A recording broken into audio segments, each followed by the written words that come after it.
औज़ुबिल्लाहिमिनश्शैतानिर्रजीम बिस्मिल्लाहिर्रहमानिर्रहीम। आज हम लोग पढ़ने जा रहे हैं मिर्ज़ा असदुल्ला ख़ान गालिब को, और इनका है तारीख़ पैदाइश जो है वो 1797 है और 1869 जो है ना इनकी तारीख़ वफ़ात है। तो इस तरह से अब हम इनको पढ़ेंगे और जी स्टार्ट कीजिएगा। L one Noel.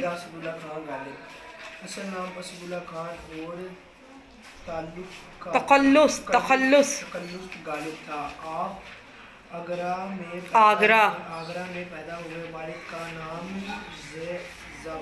Mirza Abdullah bag था। गालिब की उम्र 50 वर्ष थी कि उनके वालिद एक लड़ाई में मारे गए। वालिद का इंतकाल के बाद ये 50 है कि 5 है? 5 ठीक है।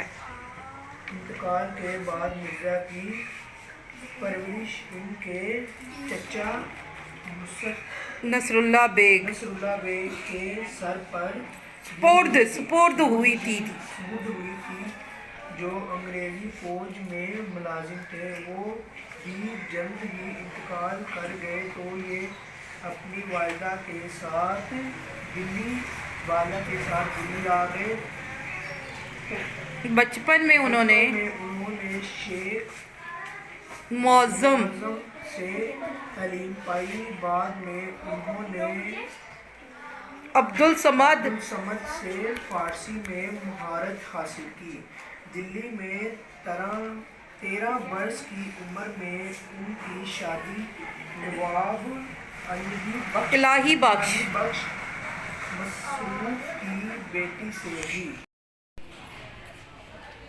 जी मिर्ज़ा गालिब को पेंशन मिलती थी, जिसके इजाफे के लिए उन्होंने कलकत्ते का सफ़र भी किया।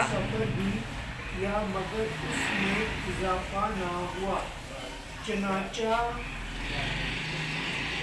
मुआशी तंगदस्ती की वजह से हाँ जी 1850 में बादशाह की मुलाजमत अख्तियार की।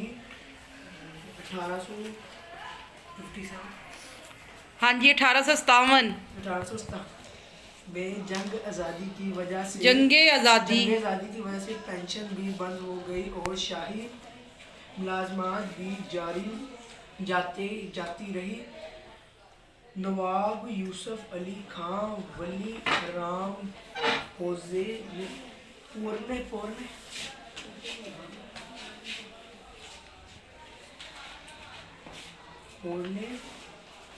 जी क्या बोल रहे हैं?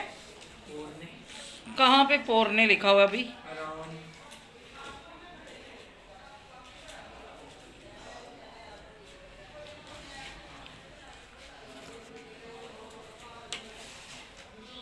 ये मैडम है।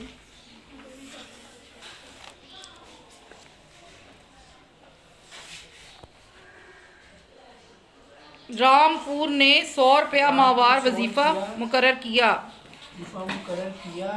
जो ताहयात उन्हें मिलता रहा। उम्र का आखिरी हिस्सा बीमारियों में गुजारा। उन्होंने दिल्ली में वफात पाई और वहीं दफन हुए। गालिब ने उर्दू और फ़ारसी दोनों ज़ुबानों में शायरी की। उर्दू शायरी में उनका मकाम बहुत बुलंद है, जिसे सब ने तस्लीम किया है। वो बहुत ज़्यादा वुसअत नज़र रखते थे।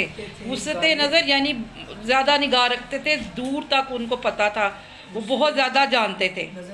गालिब हर दौर के अहम शायर हैं। उनकी फनी अज़मत को हर एक ने सराहा है। उनकी हमागीर शख्सियत की तरह उनकी शायरी में भी बड़ा तनूअ और बुकलमानी पाई जाती है। उनके यहाँ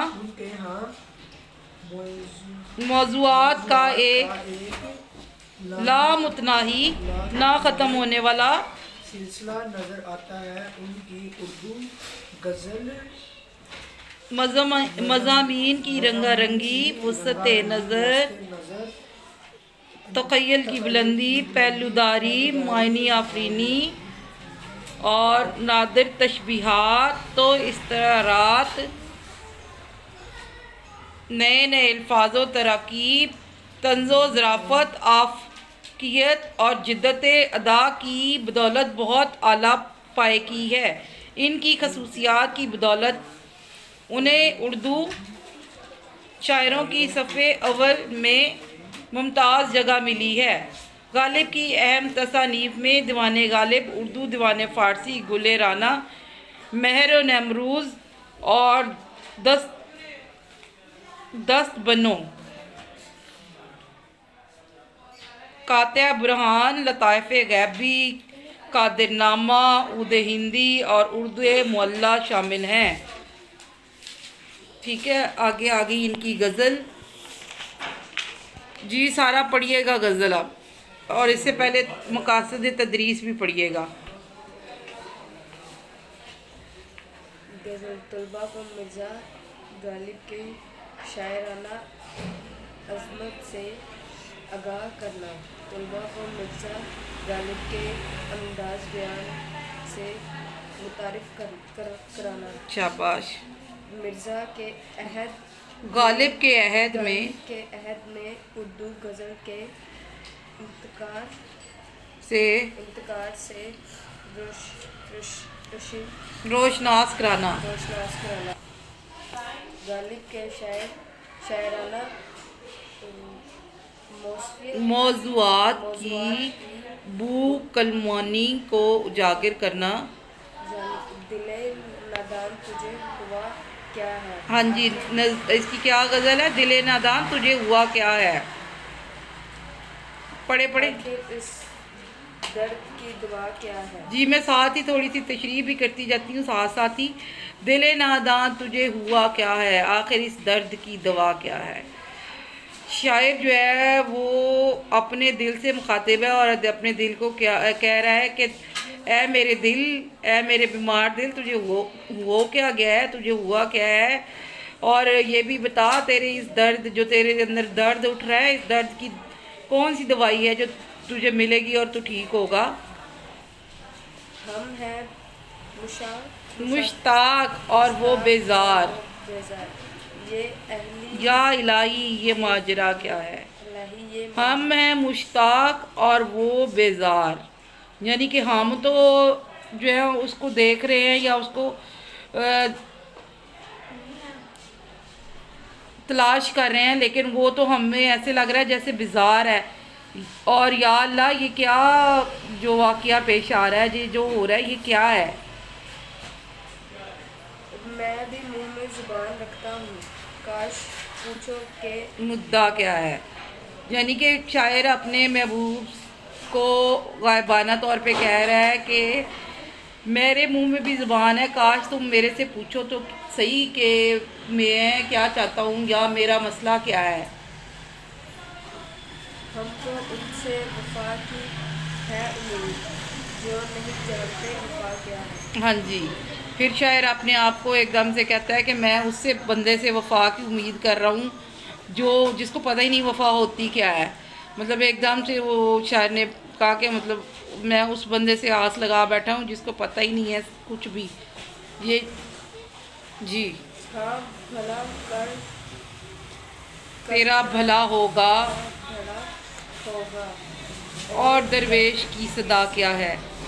जी, ये यहाँ पे एक जुमला उन्होंने इस्तेमाल किया हुआ है कि मुहावरात होते हैं ना, भला कर तो भला होता है, तो यहाँ पे उन्होंने एक ये इस्तेमाल किया कि हाँ भला कर तेरा भला होगा, यानी कि तू किसी का भला कर तो तेरा भी भला होगा। और दरवेश की सदा क्या है, यानी कि फ़कीर जो है उसकी यही सदा है कि भला करो मेरा तो तुम्हारे साथ भी भला होगा। ठीक है। जान तुम पर निसार करता हूँ, मैं नहीं जानता दुआ क्या है। जी, जान तुम पर निसार करता हूँ, यानी जान तुम पर कुर्बान करता हूँ, लेकिन मुझे ये नहीं पता कि मैं दुआ जो मांग रहा हूँ वो दुआ क्या है, कि वो मतलब उसमें कोई कबूलियत की भी वो है या नहीं है। मैं नहीं मानता कि कुछ नहीं गालिब, मुफ्त हाथ आए तो बुरा क्या है। जी, मैं नहीं माना कि कुछ नहीं गालिब, यानी कि मैं तो ये सोच भी नहीं सकता कि उस साइड पे कुछ नहीं है ज़रूर। हाँ, वो जो है मुफ्त हाथ आए तो बुरा क्या है, तो अगर ये बात जो है वो समझ जाए और इस तरह से बगैर किसी वो मसले मसाइल के ये मसला हल हो जाए तो इससे ज़्यादा और अच्छा क्या है। जी, हम लोगों ने ये जो है पूरी कर ली है गज़ल, और इसकी गज़ल के अब एक्सरसाइज पे आते हैं। इसकी मशकी सवालात देखें। गालिब की गज़ल की रोशनी में दर्ज झैल सवालात के जवाब लिखिए। शायर को किन से वफ़ा की उम्मीद है जो वफ़ा का मतलब भी नहीं जानते उनसे। शायर ने किसे नादान कहा है, दिल को नादान कहा है। कौन मुश्ताक है और कौन बेजार, शायर मुश्ताक है और जो उसका महबूब है वो बेजार है। दरवेश के लब पर क्या सदा थी, कर भला हो भला। गालिब ने मक्ते में महबूब को अपनी क्या कीमत बताई है, कि ये कीमत बताई है कि मुफ्त में अगर मेरा ये मसला तुम हल कर सकते हो तो कर दो। दर्ज झैल के मायने लिखिए और जुमलों में इस्तेमाल करिए। जी, दिल नादान, मुश्ताक, बेजार, माजरा, मुद्दा और सदा, ये आप लोगों ने मीनिंग भी लिखने हैं और इनके जो है जुमले भी लिखने हैं। उसके बाद आगे है जी, इस गज़ल के दूसरे शायरे में मुश्ताक और बेजार के अल्फाज हैं, ये मानवी एतबार से एक दूसरे के ज़िद हैं। ऐसे अल्फाज मुतज़ाद अल्फाज कहलाते हैं। अल्फाज मुदर्रज अल्फाज के मुतज़ाद लिखिए। मुतज़ाद आ गया जी, नादान, दिन, नेकी, मौत, आज़ाद, और ये आ गया जी इराब लगाकर तलफ़्फ़ुज़ दुरुस्त करना है। उसके बाद है जी कालम आ गए, ठीक है, ये हैं आप लोगों के।